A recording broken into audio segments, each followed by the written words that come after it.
He's got a little bit of blood in the left ear. It looks as though it's come from the pinna rather than the canal. 9 litres. And right ear is normal.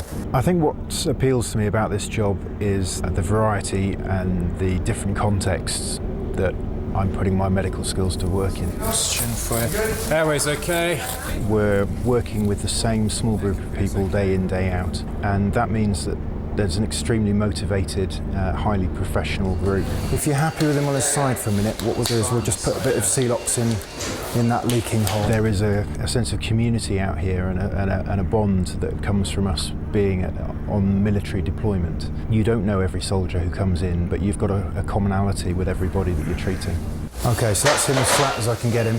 You've got a team of very experienced but very disparate soldiers and officers working with you, who have a vast range of skills and outlooks, and you need to persuade them all to move in one direction. And then once you've done the log roll, put him flat on his back and do chest and pelvis. I think the other thing that's really important is some flexibility of thought. Things are not the same out here as they are back in the UK. Treatments that you can offer are just not realistic options here. He's got some minor frag to the right hand, with a small wound over the index metacarpophalangeal joint. The follow-up is limited here. The resources of the local health infrastructure are limited here. And you're also dealing with patients from a variety of nationalities, both the ISAF forces and the local civilians, who all have different concepts of their illness and how to deal with it. So I think blending into the team and working with the team is key. And I think being able to think outside the box and be flexible in your approach to the medicine that you practice are probably the two most important things.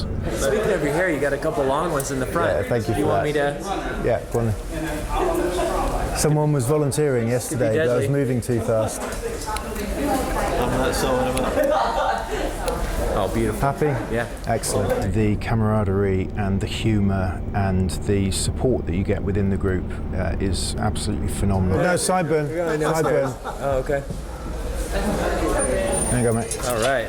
Ah, now we're all looking groomed. $5 a haircut. Yeah. Almost everybody at the end of every shift will find their way into the gym at some point in the day, and so being able to just sweat some of the day out of your system is very important.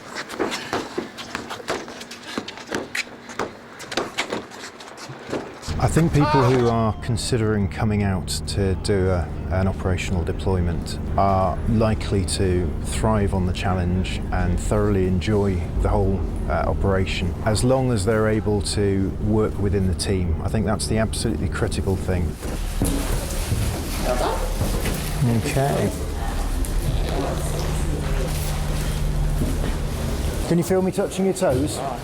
Lovely. All of them? One of the things that we can take back to the NHS is a closer way of working. Certainly one of the things that's most striking out here is that the interaction between doctors and nurses in particular is closer. They're one team. They're not doctors and nurses. They're the trauma team.